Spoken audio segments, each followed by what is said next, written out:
नमस्कार, मैं हूं आपके साथ प्रगति और आप देख रहे हैं टोटल टीवी। बहुत बहुत स्वागत है आप सभी का हमारे खास कार्यक्रम दिल्ली के दंगल में। राजधानी में जैसे जैसे चुनाव की तारीख नजदीक आ रही है वैसे वैसे बयानबाजियों और वादों का दौर बढ़ता जा रहा है।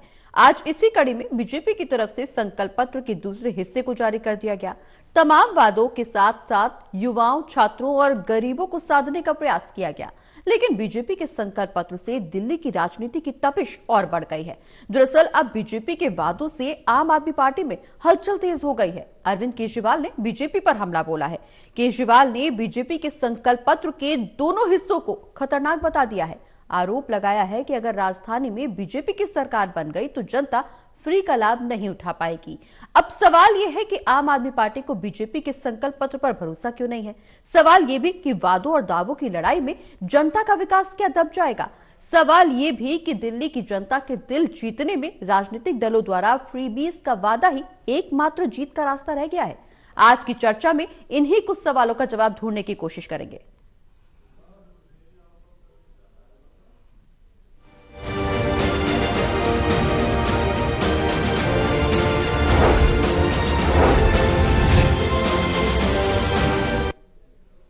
तो दिल्ली में चुनावी दंगल तेज होता जा रहा है। ऐसे में सियासी पारा हाई है। हमारे साथ कुछ मेहमान जुड़ेंगे, उनसे चर्चा को आगे बढ़ाएंगे। तमाम सवालों के जवाब होंगे, लेकिन उससे पहले एक रिपोर्ट पर नजर डाल लेते हैं।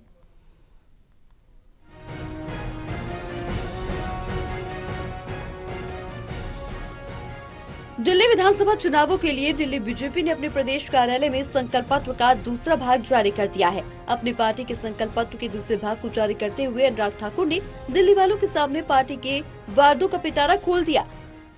अब हमारी कल्पना ये है कि दिल्ली में सरकारी शिक्षण संस्थानों में जो जरूरतमंद छात्र हैं उनको पीजी से लेकर केजी से लेकर पीजी तक की मुफ्त शिक्षा देंगे। केजी से पीजी तक मुफ्त शिक्षा मिलेगी दिल्ली के जरूरतमंद छात्रों को सरकारी शैक्षिक संस्थानों में। और साथियों, यही नहीं, आपको मैं एक बात और बताऊं, जो हमारे अगली मैं बात करने वाला हूं, स्किल बहुत महत्वपूर्ण है। और स्किल देने के लिए हमने जहां एक और कौशल विकास की बहुत सारी योजनाएं चलाई, मुझे कहते हुए प्रसन्नता है, हमने लगभग 1.5 करोड़ से ज्यादा युवाओं को कौशल विकास किया है, उनको प्रशिक्षण दिया है, उनको स्किल देने का काम किया है। बीजेपी के वादों के पिटारे को लेकर आम आदमी पार्टी के राष्ट्रीय संयोजक ने आशंका जताई है। उनका कहना है कि अगर बीजेपी दिल्ली में आई तो वो दिल्ली सरकार द्वारा लोगों को दी जा रही सभी मुफ्त सुविधाओं को बंद कर देगी। हम बार बार कह रहे हैं कि दिल्ली में हम लोगों ने शिक्षा मुफ्त कर दी। एक एक गरीब के बच्चे के लिए 18 लाख बच्चों के लिए शानदार शिक्षा का इंतजाम किया। अगर ये लोग आ गए तो मुफ्त शिक्षा बंद कर देंगे। हम लोग बार बार कह रहे हैं कि अगर ये लोग आ गए तो मुफ्त इलाज बंद कर देंगे, अगर ये लोग आ गए तो मुफ्त बिजली बंद कर देंगे। अगर इन्होंने पहला संकल्प पत्र 4 दिन पहले जारी किया, उसमें इन्होंने साफ साफ लिखा कि दिल्ली के मोहल्ला क्लिनिक बंद कर दिए जाएंगे। तो दिल्ली के लोगों को जो फ्री इलाज मिल रहा है, वो फ्री इलाज दिल्ली के लोगों का आज जो दिल्ली के लोगों को मिल रहा है दिल्ली के मोहल्ला क्लिनिक अस्पतालों में, वो बंद कर दिया जाएगा। इन्होंने साफ साफ अपने संकल्प पत्र में घोषणा कर दी है। और आज का इनका ये संकल्प पत्र है। इस संकल्प पत्र में ये लिख रहे हैं कि दिल्ली के स्कूलों में मिलने वाली फ्री शिक्षा को बंद कर दिया जाएगा। दिल्ली में 5 फरवरी को मतदान होना है। जब तक दिल्ली वालों के सामने राजनीतिक दलों की ओर से ऐसे ही लुभावने वादों की झड़ी लगती रहेगी। Delhi bureau, total TV.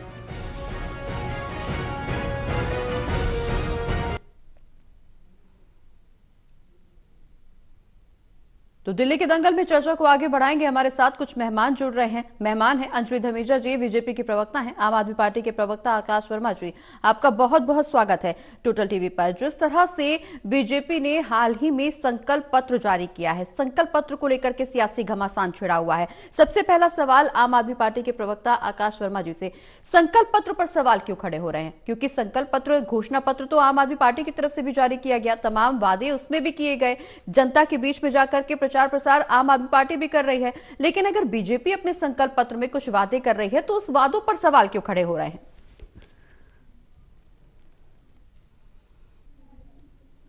देखिए, इनके वादों पे सवाल होना लाजमी है, क्योंकि मैं किस पे भरोसा करूं? मैं आपके चैनल के माध्यम से इनसे पूछना चाहता हूं, भाजपा की प्रवक्ता से, कि हम किस पे भरोसा करें? हम जेपी नड्डा जी पे भरोसा करें, अनुराग ठाकुर जी जिन्होंने आज संकल्प पत्र जारी किया उन पे भरोसा करें, या फिर हम अपने प्रधानमंत्री नरेंद्र मोदी जी पे भरोसा करें?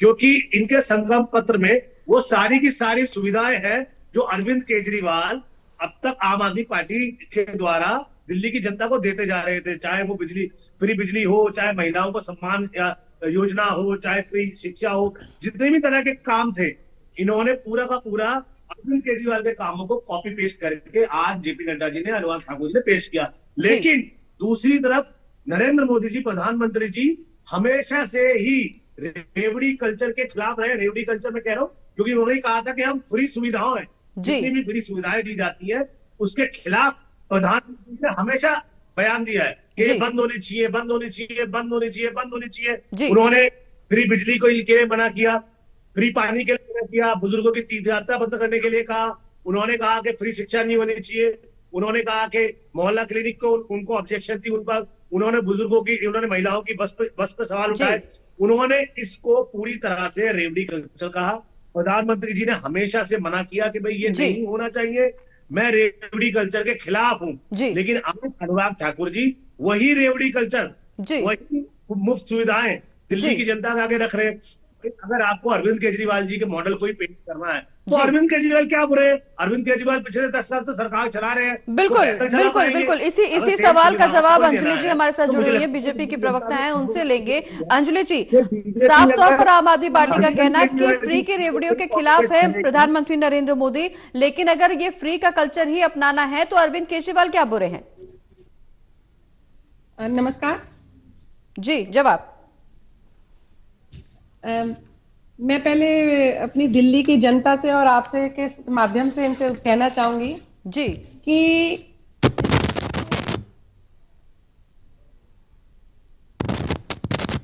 उस तरीके से तो पहले केजरीवाल जी ने कहा था हम 1100 देंगे जी, फिर उन्होंने कहा नहीं हम अब 2100 देंगे महिला के जी। तो ये तो जैसी रचना आती है जी, भाजपा एक बड़ा संगठन है जी, उसके पास बड़े कार्यकर्ता है और समझदार कार्यकर्ता है जी।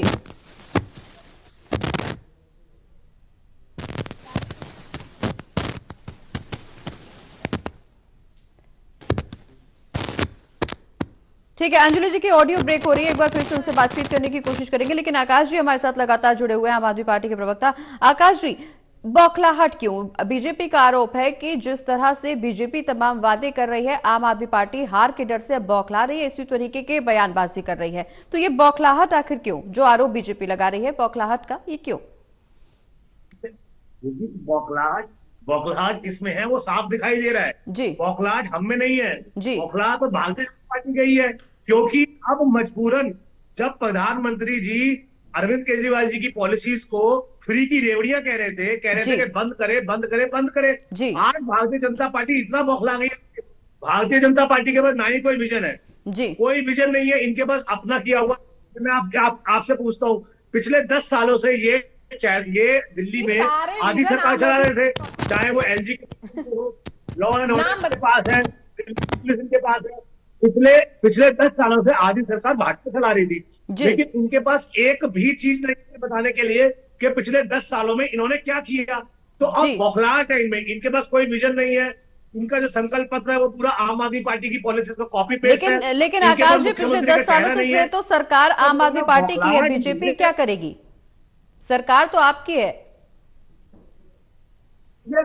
मैं सरकार आम आदमी पार्टी की है जी। अरे भैया ऑर्डिनेंस ले आते हैं, ये सब ऑर्डिनेंस ले आते हैं सुप्रीम कोर्ट के फैसले के बावजूद जी, कि भैया दिल्ली हम चलाएंगे, दिल्ली के मालिक एलजी के इनका पपेट है जी, एलजी इनका पपेट है, इनके पपेट है, जो भारतीय जनता पार्टी कहती है वो करते हैं। दिल्ली में लॉ एंड ऑर्डर की ऐसी करके रख दिया अमित शाह ने, गृह मंत्रालय के पास। बिल्कुल बीजेपी बिल्कुल अंजलि जी, लगातार बीजेपी पर ये आरोप लग रहे हैं कि सरकारी एजेंसियों का दुरुपयोग किया जा रहा है और अब आखिरकार एलजी को पपेट बताया जा रहा है।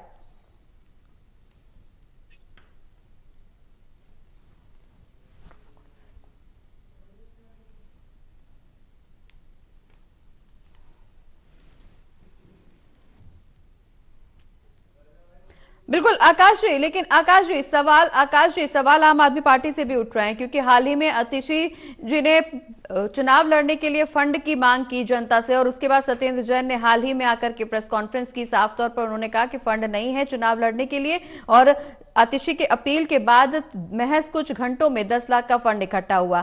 तो सवाल ये भी उठ रहा है कि अगर चुनाव लड़ने के लिए फंड नहीं है तो जनता से इतने वादे किए जा रहे हैं, ये वादे कैसे पूरे होंगे? और निश्चित तौर पर पंजाब में जो आम आदमी पार्टी की तरफ से सरकार का ऐलान था कि महिलाओं को रुपए दिए जाएंगे, वो आर्थिक सहायता भी नहीं दी जा रही, उसको लेकर के भी महिलाओं ने हाल ही में केजरीवाल के घर के बाहर प्रदर्शन किया। तो इन तमाम आरोपों के बीच किस तरह से दावा किया जा सकता है कि सरकार अगर आम आदमी पार्टी की बनेगी तो इस बार जनता को ये तमाम वादे पूरे होते हुए नजर आएंगे? देखिए, सबसे पहली बात तो ये समझने की जरूरत है कि दिल्ली सरकार का बजट अलग होता है और चुनाव लड़ने के लिए तो आम आदमी पार्टी के कैंडिडेट है जी, उसका बजट अलग होता है। तो आतिशी जी ने, सत्येंद्र जैन जी ने जो कहा कि भाई हमें पैसा दीजिए, हमें डोनेशन दीजिए, उन्होंने खुले रूप से पब्लिक के आगे ये कहा कि भाई देखिए हम आम आदमी हैं, हम आप ही लोगों की तरह हैं, हम कोई करोड़पति नहीं है, हमने कोई घोटाला नहीं किया है जैसे कि भाजपाओं के नेताओं के पास करोड़ों रुपए है, हमारे पास इतना बड़ा दफ्तर नहीं है, हमें पैसे की जरूरत है, हमने वो पैसा मांगा अपने चुनाव लड़ने। आकाश जी, आम आदमी का दावा जरूर किया जा रहा है, लेकिन अरविंद केजरीवाल के शीश महल पर तमाम आरोप लग रहे हैं। आ रहा हूँ। वो तो देखिए, मैंने कहा ना, भाजपा बौखला गई है, भाजपा के पास अपने काम तो है नहीं गिनवाने के लिए, ना इनके पास कोई विजन है, तो वे शीश महल की बात करते हैं। तो ईडी सीबीआई की जो कार्रवाई है वो गलत है। आकाश जी, ईडी सीबीआई की जो कार्रवाई है वो क्या गलत है? इनको बोले दिखाए, चले, हम तो मीडिया को साथ लेके जाने के लिए तैयार थे जी। बहरहाल मैं अपनी बात में वापस आता हूँ जी। दिल्ली सरकार का जो बजट है जी, वो जब हमने सरकार चलाना शुरू किया 36,000 करोड़ का था, आज वो 70,000 करोड़ से ज्यादा का हो गया है। दिल्ली की per capita income central government की पर कैपिटा इनकम से 2.5 गुना ज्यादा है। दिल्ली का जो महंगाई भत्ता है 2.8 है और जो सरकार का है वो 5.6 है।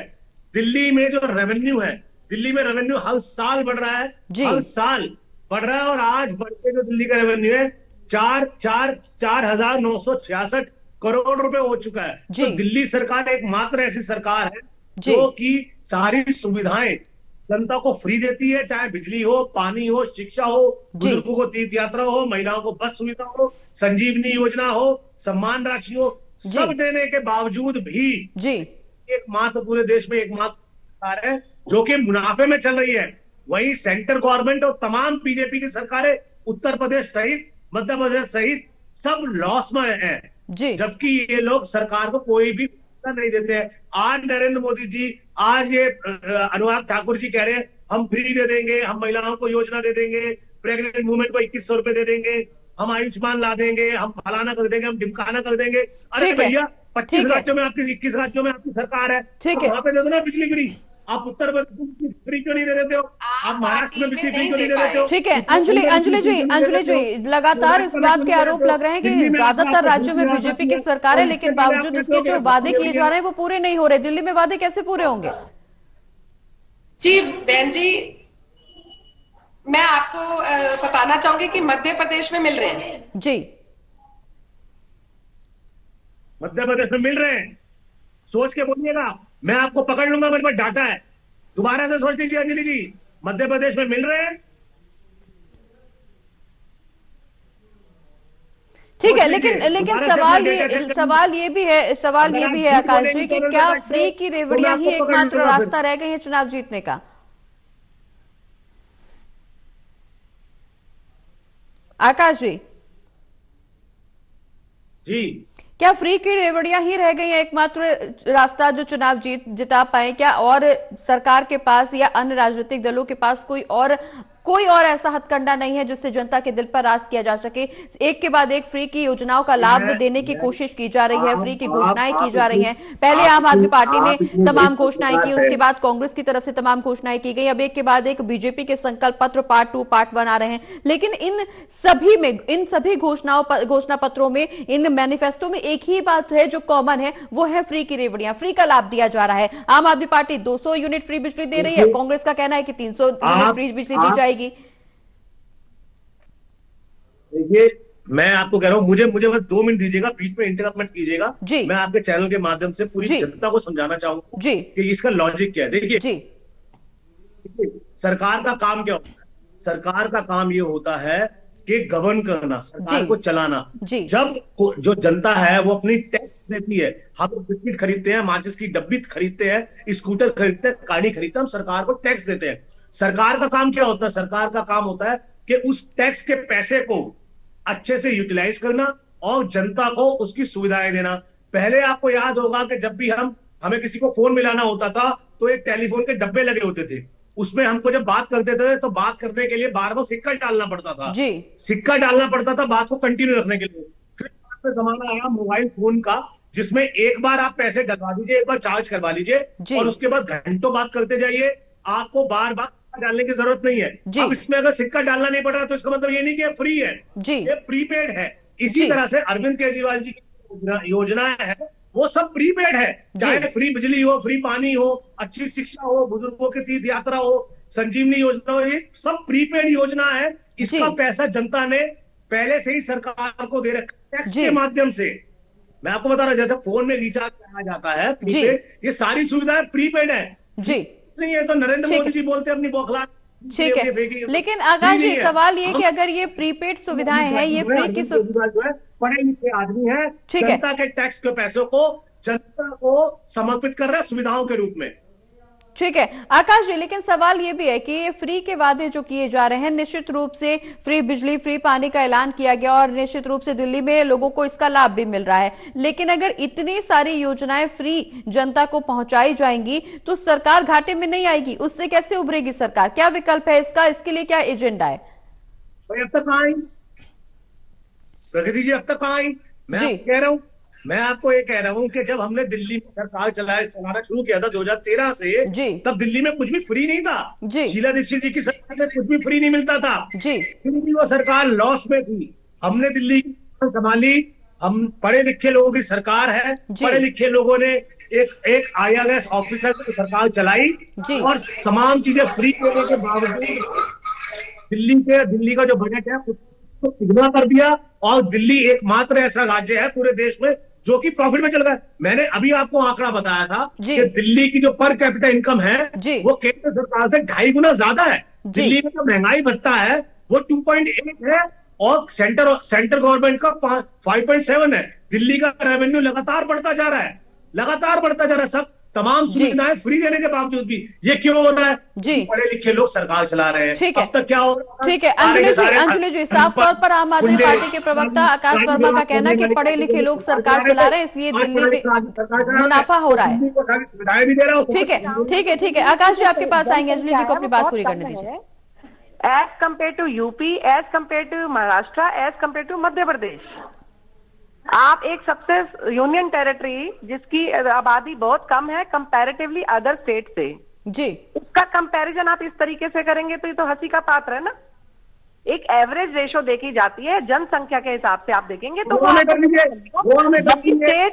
ज्यादा लोग, ज्यादा की सब्सिडी रेवेन्यू के लोगों को ज्यादा हम भी पढ़े लिखे। आकाश जी अंजलि जी को अपनी बात पूरी करने दीजिए।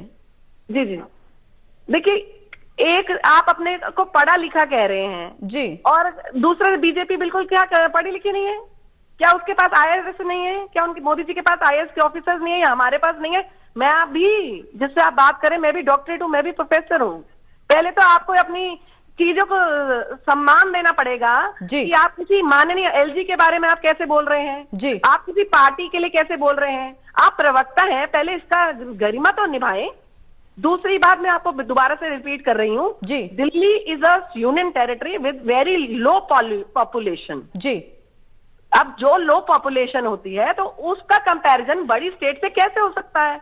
इनको सब्सिडी देनी है, फ्री सेवा देनी है, थोड़ी सी देनी है। ठीक है अंजलि जी, लेकिन आरोप ये भी है कि जो बीजेपी के संकल्प पत्र में तमाम वादे किए जा रहे हैं, साफ तौर पर अरविंद केजरीवाल का आरोप है कि सरकार अगर बीजेपी की बनी तो ये फ्री की योजना को खत्म किया जाएगा। उसमें अगर ये कार्य कर पाते तो सारी महिलाओं को मिलनी चाहिए थी। अगर ये दिखा दें अपनी स्टेट में कि इनको पैसे दिए हैं बड़ी स्टेट में तो मैं मानूंगी, लेकिन आप उससे कंपैरिजन किसी और स्टेट का करेंगे तो ये हो ही नहीं सकता। हर पॉपुलेशन के हिसाब से फ्री सब्सिडीज और सब चीजें अलग अलग आएंगी। आप रेवेन्यू कर रहे हैं, चिल्लाने से रेवेन्यू नहीं बढ़ेगा। Delhi is a union territory, India is ruled by Delhi. आप उसका कंपैरिजन अदर स्टेट से कैसे कर सकते हैं? ठीक है अंजलि जी, इस बात का जवाब दीजिए। लगातार केजरीवाल जी का यही कहना, लगातार आम आदमी पार्टी यही आरोप लगा रही है, केजरीवाल अरविंद केजरीवाल यही आरोप लगा रहे हैं, आतिशी यही आरोप लगा रहे हैं कि सरकार अगर बीजेपी की बनी तो जो फ्री की सुविधाओं का लाभ मिल रहा है जनता को, उसको खत्म कर दिया जाएगा। ऐसा कहीं पे भी नहीं बोला, पहले पत्रक में भी नहीं बोला, आगे के पत्रक में भी नहीं बोला। नहीं, आपने नहीं बोला, लेकिन लगातार आम आदमी पार्टी की तरफ से आरोप इसी तरह के लगाए जा रहे हैं। देखिए, आरोप में तो लगाने में ये माहिर है, ये तो सपने भी नकली दिखाते हैं। मेरे को आज भी याद है, शीला दीक्षित के टाइम पे ये 11 एसी के लिए लड़ पड़े थे। आज अपने घर में 11 एसी से ज्यादा लगा रखी है इन्होंने जी।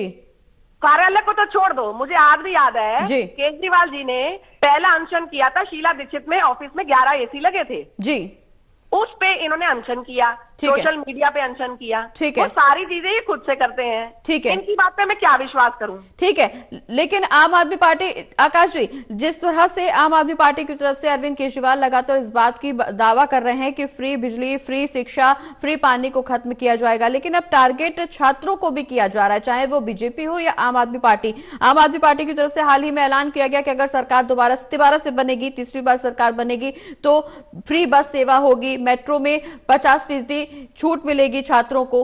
अब छात्रों को निशाना क्यों बनाया जा रहा है? इसमें मेरा भी एक क्वेश्चन आपके माध्यम से मैं ऐड कराना आपके पास, अंजलि जी आपके पास भी आऊंगी, बिल्कुल आपके पास भी आऊंगी। अभी आकाश जी से जवाब ले लेती हूँ। ठीक, मैं इनकी बात का जवाब देता हूँ जी। ये अभी मुझसे ये आपके चैनल के माध्यम से बात करी थी कि दिल्ली बहुत छोटा राज्य है, दिल्ली यूनियन टेरिटरी है, पॉपुलेशन बहुत कम है, आप यहाँ से कंपेयर मत कीजिए, वहां से कंपेयर मत जी। भाई गोवा में इनकी सरकार है जी, गोवा भी यूनियन टेरिटरी है, दिल्ली की पॉपुलेशन है लगभग 2 करोड़, गोवा की पॉपुलेशन है 15 लाख। आप 15 लाख वाले गोवा में सारी सुविधाएं क्यों नहीं देते हैं? आप गोवा में महिलाओं को 2100 रुपए क्यों नहीं देते हैं? आप गोवा में फ्री शिक्षा क्यों नहीं देते हैं? ठीक है, आप गोवा में महिलाओं को बस में यात्रा क्यों देते हैं? आप गोवा के बुजुर्गों को तीर्थ यात्रा क्यों नहीं कराते? ठीक है अंजलि जी, एससी वर्ग के छात्रों को हर महीने 1000 रुपए देने का ऐलान किया गया है। साथ ही साथ ये भी कहा गया है कि जरूरतमंद छात्रों को फ्री शिक्षा दी जाएगी। जरूरतमंद की कैटेगरी में कौन से छात्र आएंगे और कौन से छात्रों के इस तरह से आकलन किया जाएगा कि ये वाकई जरूरतमंद है भी या नहीं है? मैं आपको बताना चाहूंगी, मैं आपको बता दूं इनका जरूरतमंद का, जैसे के मकान अपने दोस्तों को दे रहे हैं, अंजलि जी अपनी बात खत्म कीजिए, समय की बेहद कम शब्दों में अपनी बात खत्म कीजिए। आप एक क्वेश्चन बोलिए, मैं उसका जवाब देती हूँ। ठीक है अंजलि जी, कैसे छात्रों को अब यहाँ पर टारगेट किया जा रहा है? लगातार आरोप सत्ता पक्ष और विपक्ष दोनों की तरफ से यही लगाया जा रहा है कि छात्रों को दूसरे राजनीतिक दल टारगेट कर रहे हैं। सीधे तौर पर आम आदमी पार्टी के बाद अब बीजेपी का भी यही टारगेट। 1 लाख लोगों ने मेट्रो के लिए आवेदन किया, केजरीवाल जी के समय में 10 साल से कर रहे हैं। ठीक है, तब क्यों नहीं जागे जी? आज इलेक्शन में तीसरी बार ये डर गए, तब इन्होंने ये ऐलान किया क्या? ठीक है, आपने क्यों ऐलान किया है? आपने क्यों ऐलान किया है कि हर महीने एससी वर्ग के छात्रों को 1 महीने 1000 रुपए का लाभ दिया जाएगा? से पहले भी ये स्कीमें सेंट्रल गवर्नमेंट में हर जगह दी जा रही हैं।